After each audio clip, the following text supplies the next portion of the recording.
ଯେତେବେଳେ ଚାହିଁବେ ସେ ନାରୀ ତୁମକୁ ଦବ।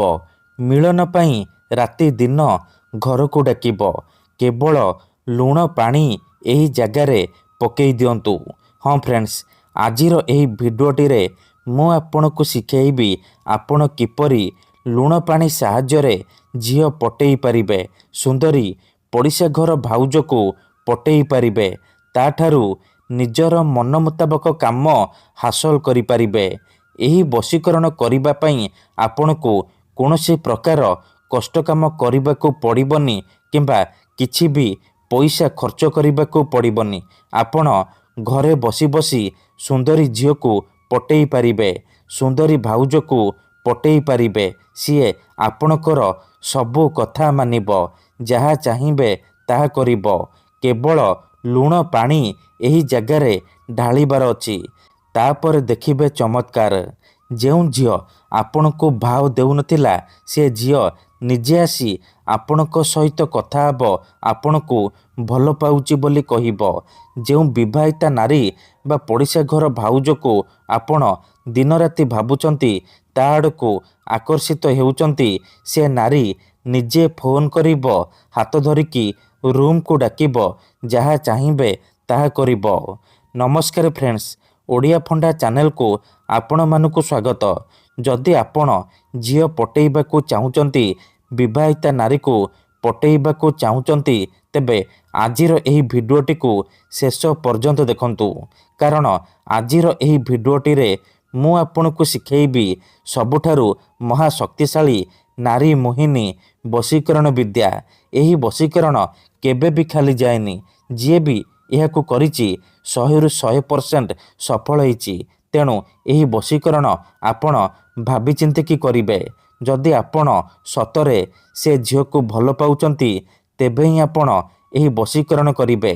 ଅନ୍ୟଥା ମନରେ କୌଣସି ଖରାପ ଉଦ୍ଦେଶ୍ୟ କିମ୍ବା କୌଣସି ଖରାପ କାମ ପାଇଁ ଆପଣ ଏହି ବଶୀକରଣକୁ ପ୍ରୟୋଗ କରିବେନି। କାହିଁକି ନା ଏହି ବଶୀକରଣ ଏତେ ଶକ୍ତିଶାଳୀ କି ମାତ୍ର ଥରେ ଯେଉଁ ଝିଅ ବା ବିବାହିତା ନାରୀ ଉପରେ ଆପଣ ଏହି ବଶୀକରଣ କରିଦେବେ, ସିଏ ସେହି ସମୟଠାରୁ ଆପଣଙ୍କର ଗୁଲାମୀ କରିବ। ଆପଣଙ୍କର ଇସାରାରେ ନାଚିବ। ଆପଣ ତାକୁ ଯାହା କହିବେ, ଯେମିତି କହିବେ ସିଏ କରିବ।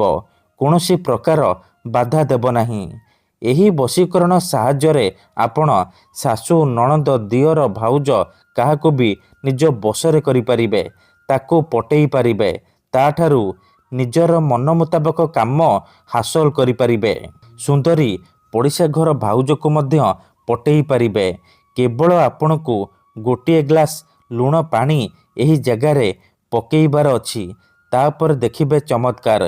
ଯଦି ଆପଣ କେଉଁ ଝିଅକୁ ମନେ ମନେ ଭଲ ପାଉଛନ୍ତି, କିନ୍ତୁ ଯେତେ ଚେଷ୍ଟା କଲେ ମଧ୍ୟ ତାକୁ ପଟେଇ ପାରୁନାହାନ୍ତି, ତାକୁ ନିଜର ମନ କଥା କହିବାକୁ ଡରୁଛନ୍ତି, ଆଉ ଆପଣ ଚାହୁଁଛନ୍ତି କି ସେ ଝିଅ ନିଜେ ଆସି ଆପଣଙ୍କ ସହିତ କଥା ହେଉ, ଆପଣଙ୍କୁ ଭଲ ପାଉଛି ବୋଲି କହୁ, ତେବେ ଆଜି ଗୋଟିଏ ଗ୍ଲାସ୍ ଲୁଣ ପାଣି ଏହି ଜାଗାରେ ଢାଳି ଦିଅନ୍ତୁ। ସେ ଝିଅ ଆପଣଙ୍କୁ ଦେଖିବା ମାତ୍ରେ ନିଜେ ଆସି ଆପଣଙ୍କ ସହିତ କଥା ହେବ, ଆପଣଙ୍କୁ ଭଲ ପାଉଛି ବୋଲି କହିବ। ଆପଣଙ୍କ ପ୍ରେମରେ ଏମିତି ଦିବାନୀ ହେଇଯିବ କି ଆପଣଙ୍କୁ ନ ଦେଖି ରହିପାରିବନି।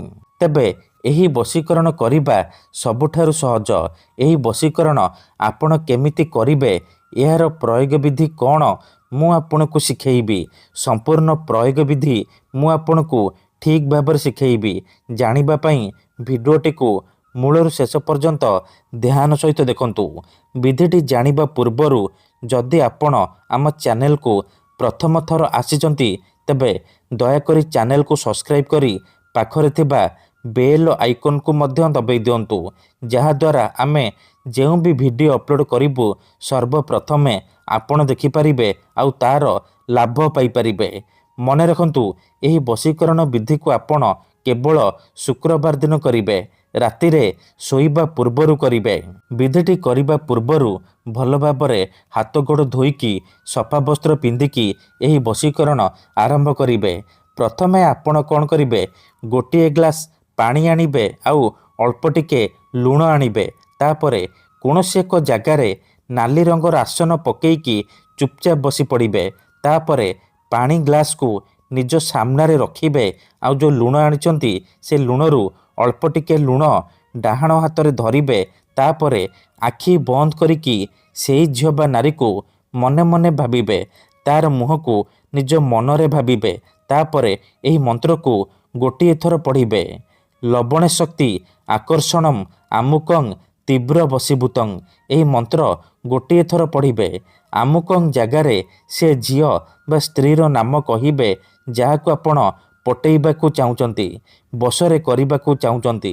ତାପରେ ସେ ଲୁଣକୁ ପାଣି ଗ୍ଲାସରେ ପକାଇଦେବେ। ଏହିପରି ଆପଣ 3 ଥର ଲୁଣ ଧରିବେ, 3 ଥର ମନ୍ତ୍ର ପଢ଼ିବେ।